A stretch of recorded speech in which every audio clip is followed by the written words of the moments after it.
میں آج آپ کے ساتھ اپنے دل کی ایک بات کرنا چاہ رہا تھا. جب سے میں اس سفر میں خان صاحب کے ساتھ آیا ہوں پچھلے 2 سال سے اسپیشلی، تو میرے عقیدے پر، میرے مذہب پر بہت سارے جھوٹے وار کرنے کی کوشش کی گئی، پروپیگنڈا کرنے کی کوشش کی گئی. کبھی مجھے قادیانی بنا دیا، کبھی مجھے عیسائی بنا دیا، کبھی میرا کوئی اور مذہب بنا دیا. میں تمام مذاہب کی عزت کرتا ہوں، لیکن اس کے ساتھ ساتھ آپ کو یہ بتانا چاہتا ہوں کہ میں ایک صحیح العقیدہ مسلمان ہوں، مسلمان گھرانے میں پیدا ہوا، اور الحمدللہ میں حضرت محمد مصطفیٰ صلی اللہ علیہ وآلہ وسلم کو اللہ کا آخری نبی اور رسول مانتا ہوں. اور یہ میرے اور آپ سب کے ایمان کا بہت بڑا سرمایہ ہے.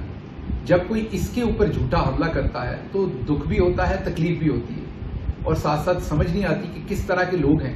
جیسے ابھی ریسنٹلی ایک پشاور میں واقعہ ہوا اور میرے نام کے ساتھ ایک جھوٹا بیان منسوب کیا گیا کہ میں نے کہا کہ اگر یہاں سے وکیل نہیں ملے گا تو باہر سے وکیل لایا جائے گا. میں نے نہ اس واقعے کے اوپر کوئی بیان دیا، نہ میں لا کا ایکسپرٹ ہوں کہ اس پہ میں بیان دوں، نہ میں مذہبی اسکالر ہوں کہ میں اس پہ کوئی بیان دوں.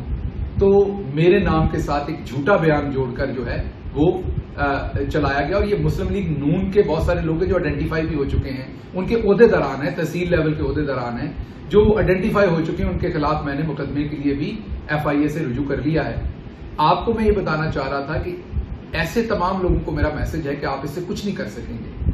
میرا جو ایمان ہے، میرا اپنے نبی کے ساتھ صلی اللہ علیہ وآلہ وسلم کے ساتھ جو رشتہ ہے، وہ آپ سب کو پتا ہے، ہم سب مسلمانوں کا سب سے بڑا اثاثہ ہے. تو میری آپ سے آپ سب کو یہی تنبیہ ہے کہ ایسے گھٹیا حملے نہ میرے پہ کریں نہ کسی اور پہ کریں، کیونکہ آپ کے پاس سیاسی حملے کرنے کا اور بہت کچھ موجود ہے، وہ کیجیے. میں آپ سب لوگوں سے یہی شیئر کرنا چاہتا تھا تاکہ آپ کو پتا ہو کہ سیاست میں ہمارے ہاں لوگ کس قدر گر جاتے ہیں اور کس لیول تک جانے کی کوشش کرتے ہیں.